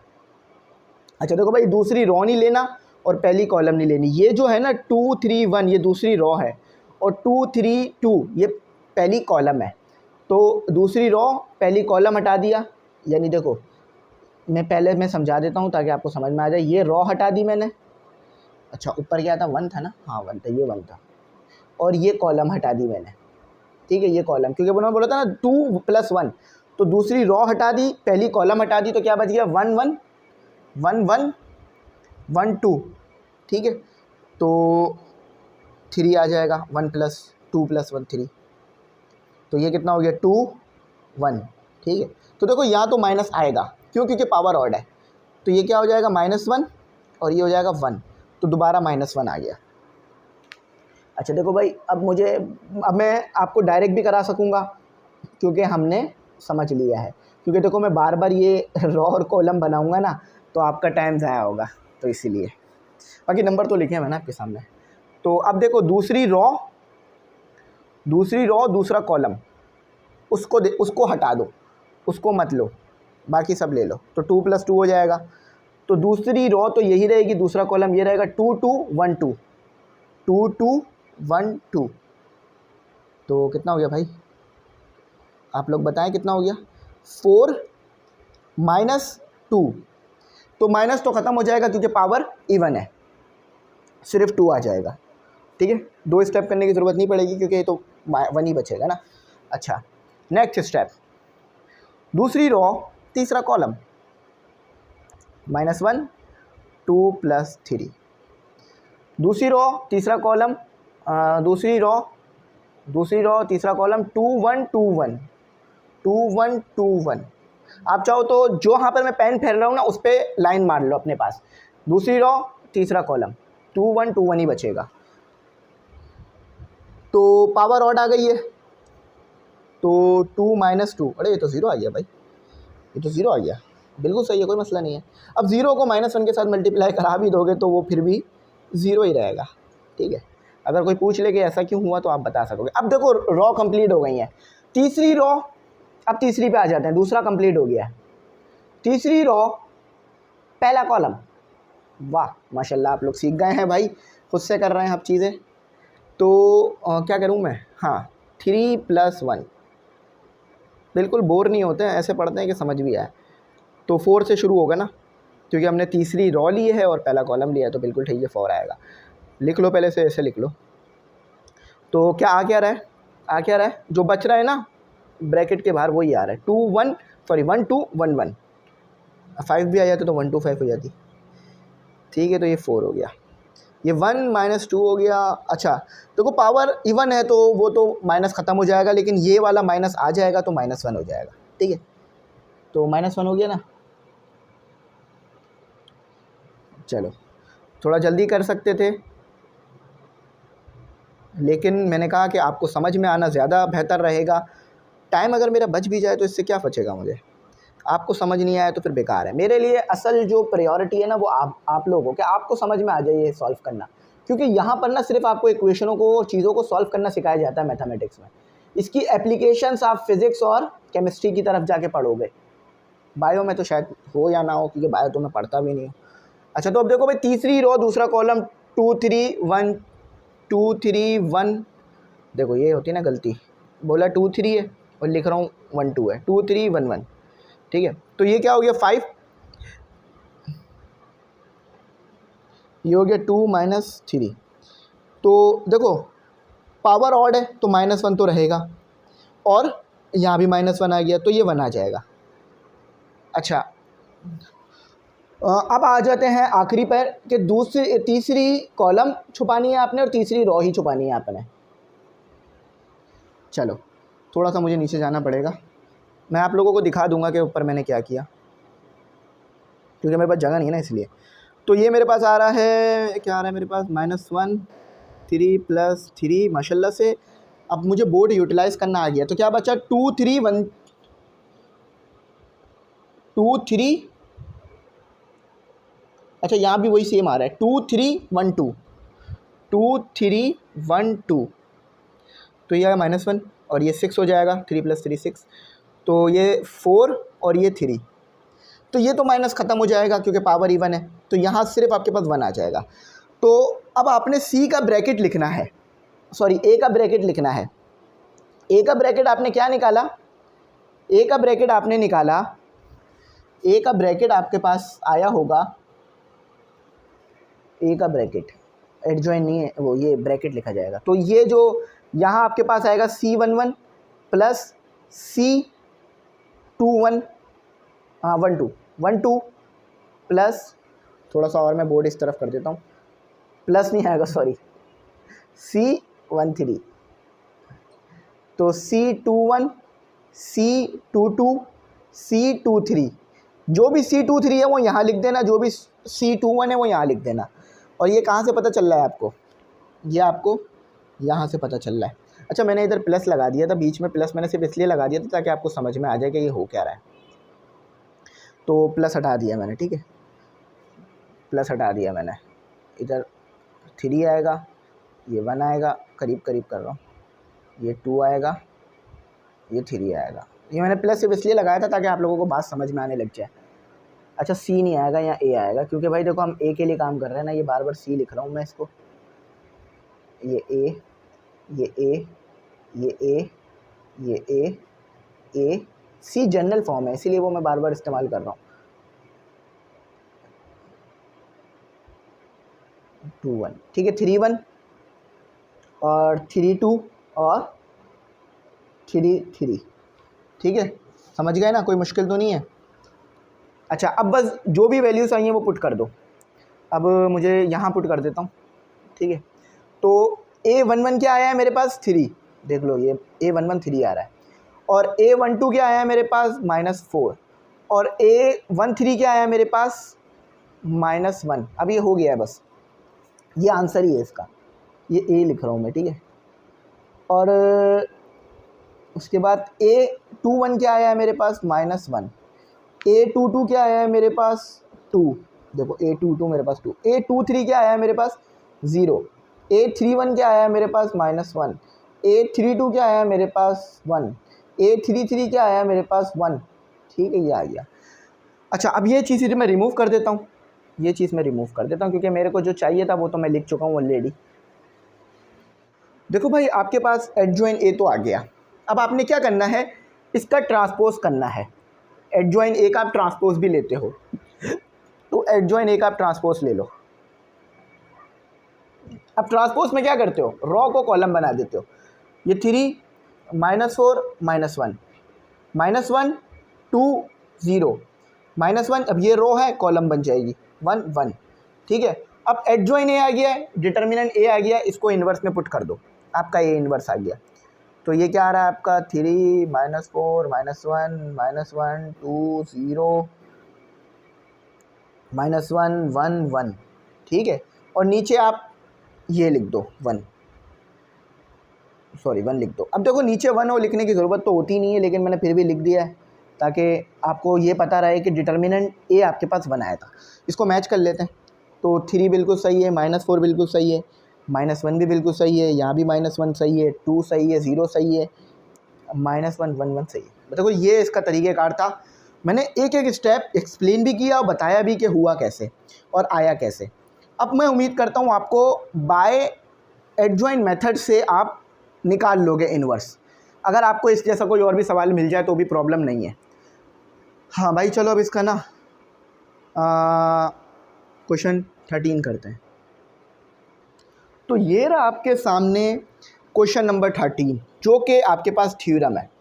अब देखो ये मैं करवा चुका हूँ, बहुत डिटेल में मैंने पढ़ाया था, बहुत ज़्यादा डिटेल में, तो मैं आपको फिर भी समझाऊंगा क्या क्या रहा है। देखो पाइथागोरस थ्योरम की बात कर रहे हैं, क्या क्या रहे हैं, if the sum of the one sides of a triangle is equal to the sum of the squares of the other 2 sides. कह रहे हैं कि एक साइड का एक साइड का स्क्वायर वो बराबर है 2 साइड के सम के स्क्वायर के। सिंपल बात समझ में आ रही है, एक साइड का स्क्वायर बराबर है, इक्वल है दूसरी 2 साइड के सम के, देखो सम के और उनके स्क्वायर के, तो वो ट्रायंगल आपके पास राइट एंगल ट्रायंगल होगा। अगर इस तरह की कंडीशन पाई जा रही है कि सी का square equal to A square plus B square है, तो ये पाइथागोरस थ्योरम है। फिर से बताऊं, चलो अब हल्के हल्के बताता हूँ, ये बहुत तेज़ तेज़ बता दिया ना। क्या कह रहा है, इसको ना रिमूव करता हूँ पहले, ये जो मैंने इसके ऊपर पेंसिल चलाई है ना, इसे रिमूव करता हूँ ताकि आपको समझ में आए। देखो if the square of the one side of triangle, एक ट्राइंगल है, उसकी एक साइड है और उसका स्क्वायर है, ठीक है, उसका स्क्वायर है, is equal to the sum of the squares of the other 2 side, वो बराबर है, ठीक है, वो बराबर है, इस साइड का स्क्वायर बराबर है 2 साइड के सम के, और उन साइड्स का भी स्क्वायर है। अगर ये कंडीशन पाई जा रही है then the triangle is the right angle triangle, तो फिर जो ट्राइंगल होगा वो राइट एंगल ट्राइंगल होगा, यानी पाइथागोरस थ्योरम लग रहा होगा, ठीक है। आओ इस चीज़ को प्रूफ करते हैं। तो आपको समझ में आ गई ना बात, ये तो लिख लोगे ना गिवन में। तो BC, अब आपको ना ट्रायंगल ड्रॉ करना है, एक ट्रायंगल ड्रॉ करना है और फिर उसको ना बीच में से एक मीडियन ड्रॉ कर कर या एंगल बाइसेक्टर ड्रॉ कर कर, ये एंगल बाइसेक्टर ही है, इसको मैं प्रूफ कर लेता हूँ। हाँ, एंगल बाइसेक्टर ही है क्योंकि वो 90 पे भी जाके काट रहा है और DC, हाँ DC, ये देखो DC इन्होंने लिखा नहीं है कहीं यहाँ, हाँ ये रहा, DCCA के बराबर, हाँ सही है। तो आप एक परपेंडिकुलर या एक एंगल बाइसेक्टर या साइड बाइसेक्टर आप ड्रॉ कर कर जो है वो उस एक ट्रायंगल को दो ट्रायंगल में बदल सकते हो। ऐसा कर लो या फिर ये कर लो, ये मैंने आप लोगों को पहले जब समझाया था ना तो उस वक्त किया था। तो या फिर पहले ये कर लो कि पहले एक ABC ट्रायंगल बना लो। दो तरीके कर सकते हो, पहले ये तरीका कर लो चाहो तो कि आप ABC ट्रायंगल ड्रॉ कर लो, ठीक है। उसमें BC आपके पास ये आ गई जो कि आप परपेंडिकुलर बोलोगे क्योंकि एंगल 90 का यहाँ बन रहा है, और AC आपके पास ये आ गई और फिर आपके पास AB आ गई, ठीक है, ये आ गई। अब जितनी CA का डिस्टेंस है ना, जितना आपके पास CA है, और आपने प्रूफ क्या करना है, ये प्रूफ करना है कि ABC राइट ट्रायंगल है, यानी एक जो है ना वो परपेंडिकुलर, जिसमें परपेंडिकुलर साइड मौजूद है वो वाला ट्रायंगल है, ये आपने प्रूफ करना है, ठीक है। यानी इस पर पाइथागोरस थ्योरम लग सकता है, और जब भी लगेगा जब एक एंगल 90 का आ जाए, जैसे कि ये आ गया। तो अब आप दूसरा तरीका ये कर सकते हो कि CA जो है ना, उतनी ही जितनी CA की लेंथ है ना उतनी ही बड़ी साइड एक और दूसरी तरफ भी बना दो। जितनी CA की लेंथ है ना उतनी ही बड़ी साइड दूसरी तरफ भी बना दो। जैसे CA है तो CA की लेंथ 5 सेंटीमीटर है, तो 5 सेंटीमीटर की लाइन आपने C से लेके D तक बना दी। तो जैसे कि देख लो, कह रहे हैं जितना आपके पास CA था उतनी ही आपने दूसरी तरफ DC भी बना दी, और फिर DB को मिला दो। DC तो बन गई लेकिन अब मिला भी दो उसे। अच्छा, अब देखो यहाँ पर ऊपर आपके पास थ्योरम मौजूद है। BD आपके पास क्या है, आपको पता है BD आपके पास हाइपोटेन्यूस है। क्यों? क्योंकि ये सबसे बड़ी साइड है, सबसे बड़ी साइड हाइपोटेन्यूस होती है। उसके बाद A आपके पास परपेंडिकुलर है और DC आपके पास बेस है, ठीक है, बेस मान लो इसको। तो आपके पास DC किसके बराबर है, DC आपके पास बराबर है, क्योंकि आपने DC बराबर किसके लिए, CB के, तो जो वैल्यू DC की आ रही होगी वही वैल्यू CA की भी आ रही होगी, है ना। तो DC की जगह आप CA लिख सकते हो, और CA आपके पास क्या है, B, तो यहाँ आपने DC की जगह CA लिख दिया क्योंकि CA बराबर है DC के, और CA किसके बराबर है, B के, तो यहाँ B आ गया। समझ में आ गया ना B कैसे आया। तो अब ये आपके पास बन गया है। अच्छा, अब BD C² है, आपको पता है BD आपके पास C² है, तो आपने उस पर से वो काट दिया, स्क्वायर रूट लेकर, यहाँ से भी स्क्वायर चला गया, यहाँ से भी स्क्वायर चला गया। अब दोनों ट्रायंगल को कंपेयर कर रहे हैं, तो दोनों ट्रायंगल में आपको अच्छी तरीके से पता है CD और CA बराबर हैं क्योंकि हमने सेम लेंथ पे रख के बनाया। BC दोनों में कॉमन है, इस ट्रायंगल में भी ये साइड है, इस ट्रायंगल में। ये वाला ट्रायंगल हटा दूँ, ट्रायंगल 2 हटा दूँ, तो ट्रायंगल 1 में भी आपको BC नज़र आ रही होगी, अब नज़र आ रही होगी। ये वाला ट्रायंगल हटा दूँ तो भी आपको BC नज़र आ रही होगी। अच्छा, BD AB ये भी सेम है। क्यों सेम है? क्योंकि ये जो है वो आपके पास इक्वल साइड के सामने बन रही हैं, समझ लो। दोनों ट्रायंगल कॉन्ग्रुएंट हो गए, ट्रिपल S पोस्टुलेट लग गया। अब जो भी इनके पास एंगल्स हैं वो भी सेम आ रहे होंगे कॉरिस्पॉन्डिंग, और साइड्स भी सेम आ रही होंगी। तो ये वाला एंगल अगर 90 का है और इससे मिलता जुलता दूसरे ट्रायंगल में कौन सा एंगल है, इसके बराबर वाला ही एंगल है, तो ये वाला भी 90 का होगा जैसा कि वो कह रहे हैं। तो आप देखो DCB में देखो ये भी 90 का है, ठीक है, कंस्ट्रक्शन के मुताबिक, और ACB में देखो ये भी 90 का है। तो बात प्रूफ हो गई कि दोनों आपके पास 90s के आ रहे हैं। तो समझ में आ गया ना, मैंने समझा दिया। अब अगला ना कंस्ट्रक्शन वाला सवाल है, नहीं बल्कि कंस्ट्रक्शन वाला नहीं है, क्वेश्चन नंबर 14 करते हैं। आ जाओ। क्वेश्चन नंबर 13 हमने किया इससे पहले ना, क्वेश्चन नंबर 13 था या 12 बोल दिया था, 13 था ना। अब क्वेश्चन नंबर 14 आ गया, क्वेश्चन नंबर 13 हमने कर लिया, 14। तो ये है क्वेश्चन नंबर 14।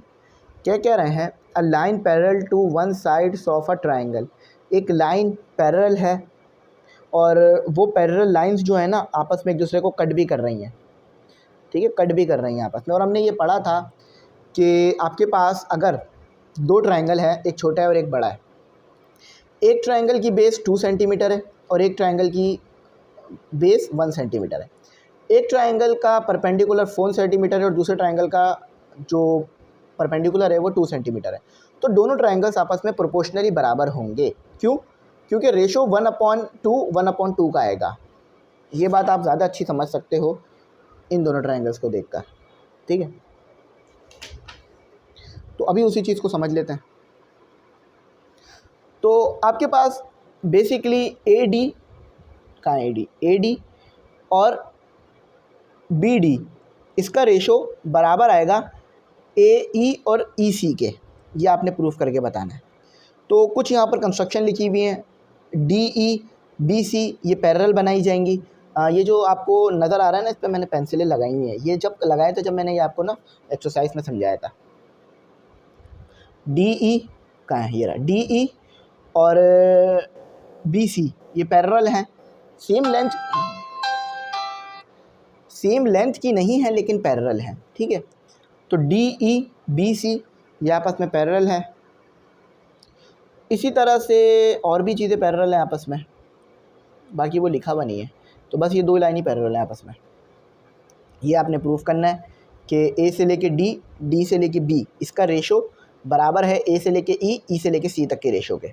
ये देखो, तो ये कंस्ट्रक्शन कुछ लिखी हुई है इधर उन्होंने यहाँ पर, ठीक है। AD है, उसमें आपने जो है वो P बनाया, P यूनिट बनाया, और BD को आपने Q कह लिया, यानी A से लेके D तक के डिस्टेंस को आपने P कह लिया, D से लेके B तक के डिस्टेंस को आपने Q कह लिया। इसी तरह से दूसरे साइड पे भी आपने सेम काम किया कि A से लेके E तक को आपने P कह लिया, E से लेके C तक को आपने Q कह लिया, ठीक है, ताकि प्रूफ कराया जा सके। अब ये लिखा हुआ AD is divide into P, जैसे मैंने बताया कि उसको P कह लिया आपने, फिर AE को आपने AE is also divide into P congruent, ठीक है। फिर AE को भी आपने P कह लिया, जैसे AD को P कहा। ये वही बातें इन्होंने लिखी हुई हैं, ये इसकी रीज़न्स हैं जो कि मैं बता चुका हूँ पहले ही। तो फिर हमने यहाँ लिखा AE और BC, हमें पता है उनका रेशो क्या है, P/Q, और AD और BD जो कि यहाँ लिखा हुआ है AD और BD, ये भी P/Q है, ये भी P/Q, ये भी P/Q। दोनों को कंपेयर कर दो तो क्या हो जाएगा, दोनों चीज़ें सेम है ना। तो इसको इधर पुट कर दो चाहो तो, या इसको इधर पुट कर दो, दोनों को कंपेयर कर दो आपस में। AD BD के बराबर है, AE EC के बराबर है। क्यों? ट्रांजिटिव प्रॉपर्टी लगा दी आपने। अगर A बराबर है B के और B बराबर है C के, तो A बराबर होगा C के B। क्यों? क्योंकि B से कंपेयर हो जाएगा, इसे बोलते हैं ट्रांजिटिव प्रॉपर्टी। तो ये था हमारा क्वेश्चन नंबर 14, आसान था। क्वेश्चन नंबर 15 करते हैं, उसकी कंस्ट्रक्शन कराता हूँ आपको कैसे होगी। तो भाई देखो, आपके सामने ये सवाल है, और ये सवाल मैंने आपको कराया था एक्सरसाइज, ये देखो इसमें कराया था एक्सरसाइज 29.5 में। तो उसमें मैंने ये पूरी कंस्ट्रक्शन अपने हाथों से बनवाई थी, लेकिन अभी फिर बना के दिखाता हूँ कैसे हुआ है, टेंशन नहीं लो। लेकिन अगर चाहो और डिटेल में समझना, मतलब इस पूरी एक्सरसाइज को समझना, तो उधर से भी देख के समझ सकते हो, कोई प्रॉब्लम नहीं है, समझ आ जाएगा। तो ये क्वेश्चन कौन सा है आपके पास? ये क्वेश्चन 2 है। तो देखो, सबसे पहले उन्होंने क्या कहा है, सवाल आपके सामने मौजूद है, चल रहा होगा पेज। तो क्वेश्चन नंबर 15 में कह रहे हैं draw 2 unequal circles of radii. 2 circles draw करो, एक का रेडियाई होना चाहिए 3.3। अब मैं बताता हूँ कैसे ये ड्रॉ हुआ है, ठीक है। ये आप ले लो कंपास, इसका रेडियस खोल लो 3.3 का, ठीक है। मैं नीचे ही बना देता हूँ ना, मैं नीचे बनाऊँ या फिर उसी पे बता दूँ, क्योंकि बहुत टाइम लग जाएगा अगर मैंने नीचे बनाया तो। अच्छा, इन्होंने कहा है also give the instruction, constructions.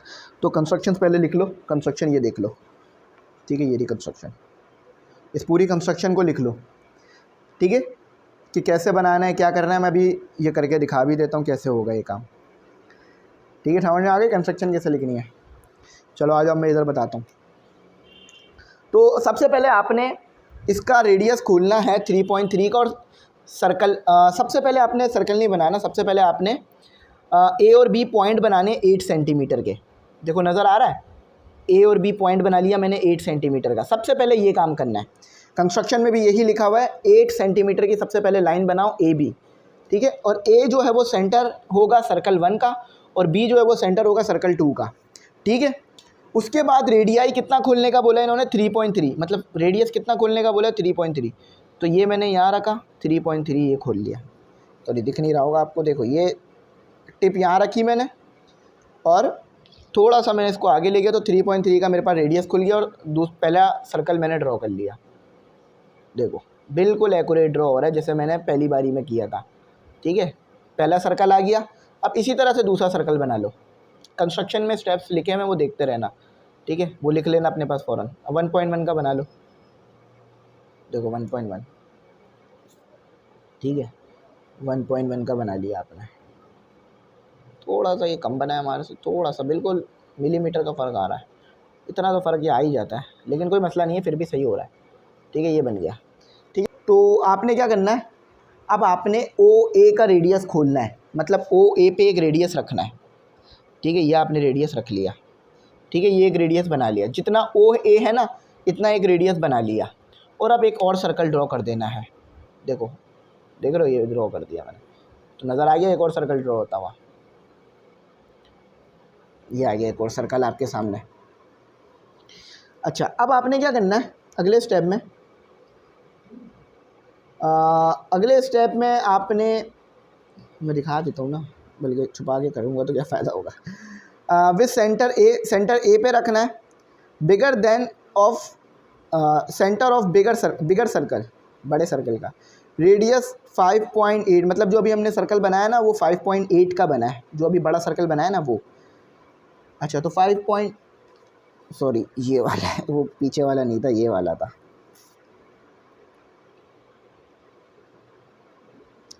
ठीक है। तो ये वाला है, वो पीछे वाला नहीं था, वो पीछे वाला दिखा दिया मैंने आपको, ये वाला है। तो अब आपने क्या करना है, with centre A of large circle draw a circle of radius.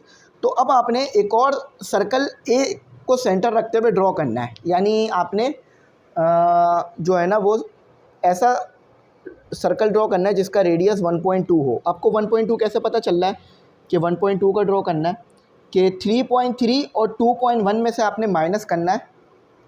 जो 3.3 का आपको दिया हुआ था ना एक रेडियस, उसमें से आप 2.1 माइनस करेंगे तो 1.2 का एक और सर्कल बनेगा। देखो 1.2 खोलता हूँ मैं इसे, बिल्कुल 1.2 रखना होगा मुझे, वरना ये बहुत छोटी छोटी कैलकुलेशन है वो ख़राब हो जाएगी। तो ये देखो 1.2, ठीक है, तो ये 1.2 आ गया, ठीक है। अच्छा, तो 1.2 का आ गया आपके पास। अच्छा, आप ड्रॉ ए सी, अब आपने ए सी ड्रॉ करना है। अब ए सी क्या है, देखो ये लाइन जो है ना जो मिला रही है ये ए सी है, ठीक है। ए सी ड्रॉ कर लिया आपने। Produce it to intersect the given concentric. देखो कॉन्सेंट्रिक क्या होता है, जिनके सर्कल के सेंटर सेम हो। देखो बड़े वाले सर्कल का भी सेंटर ये है, छोटे वाले सर्कल का भी सेंटर ए ही है, तो इसलिए कॉन्सेंट्रिक सर्कल कहलाता है। वो लेंथ कम, रेडियस कम ज़्यादा, उससे कोई मसला नहीं है, लेकिन सेंटर एक ही है। अच्छा, अब आपने ए डी भी बनानी है इसी तरह से, यहाँ से लेके यहाँ तक का डिस्टेंस आपके पास ए डी हो गया, ठीक है। ए डी बन गई है हमारे पास। अब आपने क्या करना है, अब आपने इसी तरह से बाकी ये जो लाइन मैंने कैसे बनाई थी ये बता देता हूँ। यहाँ पर ना मैंने ये रखा था, यहाँ पर मैंने परपेंडिकुलर कैसे ये ओ पॉइंट कैसे फाइंड किया था ये बता देता हूँ। कि मैंने ना यहाँ पर ये कंपास रखा था, ये बनाया था और ये बनाया था, ठीक है। ये मैं मिड पॉइंट ढूंढ रहा था उसका, लाइन का आपके पास, ठीक है। ये थोड़ा सा इसको ऐसे और थोड़ा सा इसको ऐसे करना है, ठीक है। तो फिर उस लाइन को मैंने आपस में मिला दिया था जो कि ओ बन गया था मेरे पास, ठीक है। तो फिर मैंने वो दूसरा सर्कल बना दिया। अब आपने क्या करना है, इसी तरह से इस पी बी को आपस में मिला देना है, इस पी एस बी एस को आपस में मिला देना है। और अब आपने बस लाइन ड्रॉ कर लेनी है यूँ रख कर, ठीक है। यूँ रख कर लाइन ड्रॉ कर लेनी है, यूँ रख कर लाइन ड्रॉ कर लेनी है, समझ गए।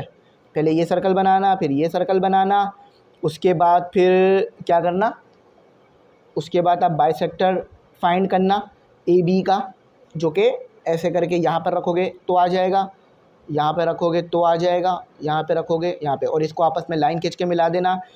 फिर ओ ए जितना एक और सर्कल, मतलब ओ ए जितना रेडियस खोलना, एक और सर्कल ड्रॉ कर लेना, ठीक है। फिर 3.3 2.1 से माइनस करना, जितना रेडियस आ रहा हो वो यहाँ पर रख कर एक सर्कल ड्रॉ कर लेना, ठीक है। अच्छा, फिर यहाँ पे लाइन ड्रॉ करना, यहाँ पे लाइन, और फिर आपस में आगे लाइन ड्रॉ कर देना, जो सर्कल है उनसे लाइन ड्रॉ कर देना, फिर उन्हें आपस में मिला देना, तो ये आपका काम हो जाएगा, ठीक है। तो अब आ जाओ आखिरी सवाल की तरफ चलते हैं, वो कराता हूँ 16 है। तो भाई देखो, आपके पास जो क्वेश्चन नंबर 16 है वो करते हैं। क्वेश्चन नंबर 15 तो कर लिया ना, क्वेश्चन नंबर 16 करते हैं। ये क्वेश्चन नंबर 16 है, और जो कि आपके पास जो है वो आया है 26.2 से। तो कहते क्या है, the tangent to a circle, एक सर्कल के आप टेंजेंट बना लो, and radial segment joining the mid point of contact, और रेडियल सेगमेंट जो है ना वो उस टेंजेंट को एक पॉइंट पे टच कर रहा है, और ये दोनों सरकमफेरेंस पे मिल रहे हैं आकर of a contact, and are perpendicular, और ये दोनों परपेंडिकुलर हैं एक दूसरे के, ये बता दो प्रूफ करके। मैं फिर से बताता हूँ, the tangent to a circle, आपने एक सर्कल के टेंजेंट बनाया, ठीक है, एंड द रेडियल सेगमेंट, और आपने रेडियल सेगमेंट बनाया। अब टेंजेंट क्या है ए बी, और रेडियल सेगमेंट क्या है ओ पी, ठीक है। अब उसके बाद आपने क्या किया, joining the points of contact, अब ये दोनों लाइन ना एक जगह पर आके मिल रही हैं, रेडियल सेगमेंट भी और टेंजेंट भी, वो कहाँ पर मिल रही हैं, पी पॉइंट पर आकर आपस में। देखो पी पॉइंट पर ये रेडियल सेगमेंट भी मिल रहा है और ए बी भी मिल रहा है। अच्छा, क्या ये दोनों एक दूसरे के परपेंडिकुलर हैं या नहीं, ये बता दो। तो ये दोनों हमेशा एक दूसरे के परपेंडिकुलर होते हैं, तो लेकिन हमें इसे बताना भी होगा। Circle with centre O, circle का सेंटर ओ बना दिया, रेडियल सेगमेंट आपने ओ पी बना दिया, ए बी आपने टेंजेंट बना दी, जैसा कि आपको नज़र आ रहा है। ये आपने प्रूफ करना है कि ओ पी ए बी के परपेंडिकुलर है या नहीं। तो अब आपने क्या करा, ओ और क्यू को मिलाया। क्यों मिलाया, क्योंकि आप एक ट्रायंगल बना लो ताकि फिर इसको स्टडी कर सको इन एनी पॉइंट। अच्छा, ये क्यू पॉइंट कोई भी पॉइंट है, कोई ख़ास पॉइंट नहीं है, कोई ख़ास इसको मान के नहीं चला है। अच्छा, तो आपको ये तो पता है कि ओ और क्यू रेडियस नहीं है।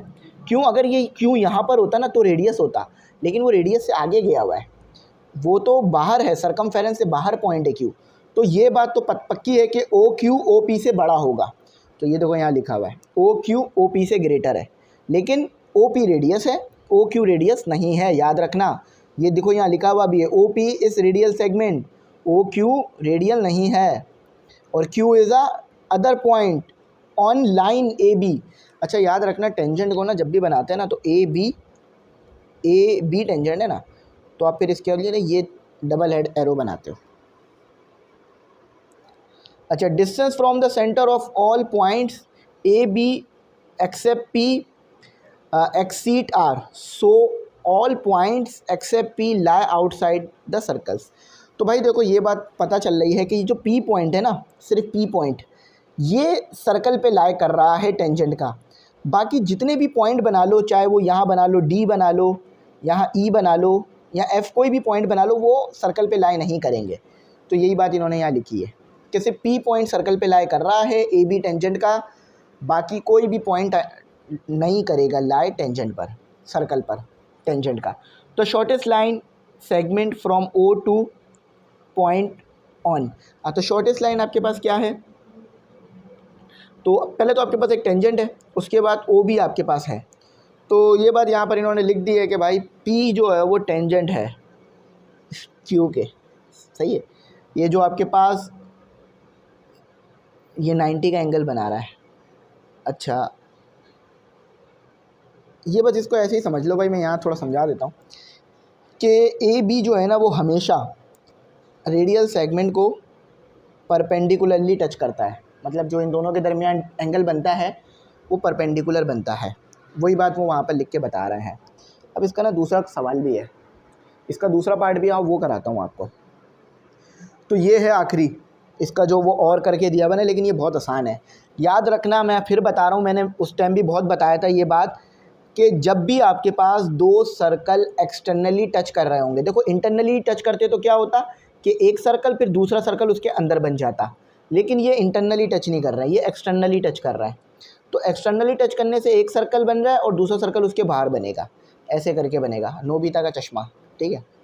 छोटे बड़े हो सकते हैं सर्कल, उसका मसला नहीं है, लेकिन अब चाहते हो कि दोनों सर्कल जो है ना वो एक दूसरे को एक्सटर्नली टच कर रहे हैं।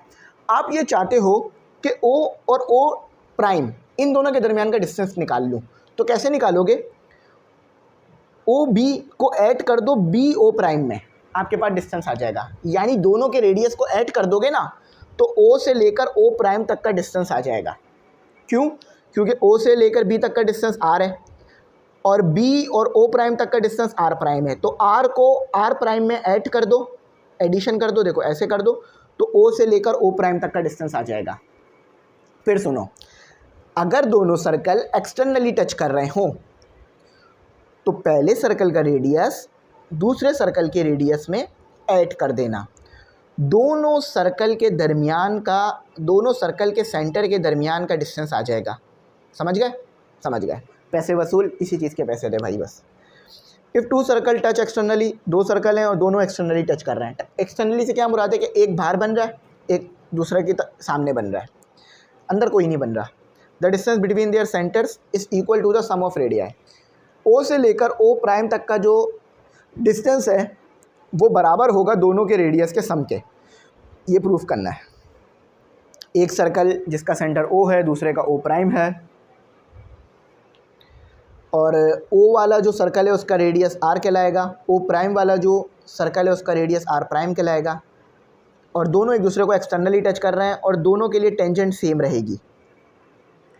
आप पीछे अभी आपने ये थ्योरम पढ़ा है कि ओ बी टेंजेंट के परपेंडिकुलर होता है, पढ़ा है ना। और इसी तरह से अभी आपने सेम चीज़ यहाँ भी यही है कि ओ प्राइम बी टेंजेंट के परपेंडिकुलर होगा। देखो ये लिखा हुआ है, ओ बी टेंजेंट के परपेंडिकुलर है, तो परपेंडिकुलर होगा तो 90 का एंगल बनेगा ना बी पर भी, इस तरफ वाले बी पर भी, उस तरफ वाले बी पर भी, क्योंकि बी कॉमन पॉइंट है, क्योंकि दोनों जहाँ पर दो चीज़ें एक दूसरे को टच करती हैं वो कॉमन हो जाता है ना बस। लेकिन लाइन तो सेम बन रही है ना, लाइन तो एक बन रही है ना। आपको पता है कि अगर स्ट्रेट लाइन पर दो एंगल हैं उन्हें ऐड करो तो 180 आता है, ये लिखा हुआ है। तो ये बात तो समझ गए ना, tangent is perpendicular to radial segment, ये पीछे हम थ्योरम से पढ़ चुके हैं। अच्छा, तो ओ बी सी क्या है आपके पास? रेडियस है और एंगल, ये दोनों एंगल है बेसिकली ना, दोनों एंगल है। तो ये कह रहे हैं O B and O prime are collinear, collinear यानी एक ही पॉइंट पे लाई कर रहे हैं, and B lie between O and B, और बी जो है वो लाई कर रहा है ओ और बी के दरमियान। तो अगर एंगल का सम सेम आ रहा है तो फिर आप क्या कर सकते हो, आप ये लिख सकते हो बाय डेफिनेशन, कुछ पॉइंट्स यहाँ से ना मिस हैं, वो होने चाहिए थे तो ज़्यादा अच्छा समझ में आता। तो अगर ये दोनों का सम 180 आ रहा है तो आप लिख सकते हो कि ओ बी जो लाइन है और ओ प्राइम बी लाइन जो है वो बराबर होगा ओ और ओ प्राइम लाइन के। तो ओ बी तो आपको पता है आर है, देखो ये लिखा हुआ है ओ बी आर है, और ओ प्राइम बी आपके पास आर प्राइम है। तो ये बात समझ में आ गई। तो देखो भाई, मैंने अपनी फुल एफर्ट देकर, काफ़ी टाइम लग गया मुझे, तो मैंने ये समझा दिया है आप लोगों को। आई होप आपको ये बात समझ में आ गई होगी। सारे सवाल हमारे आज कवर हुए हैं। आज हमने सवाल किए हैं 3 और 8 सवालात किए हैं हमने आज, बल्कि 8 नहीं किए हैं, हमने किए 11, क्योंकि 2 एक्स्ट्रा भी थे और करके जो दिया हुआ था उन्होंने ना। तो 11 सवालात हमारे हो गए। ये पार्ट 2 आज कंप्लीट हुआ। कुछ ना समझ में आया हो तो जिन एक्सरसाइजेस में मैंने आप लोगों को ये सवालात कराए हैं उन एक्सरसाइजेस से आप देख सकते हो।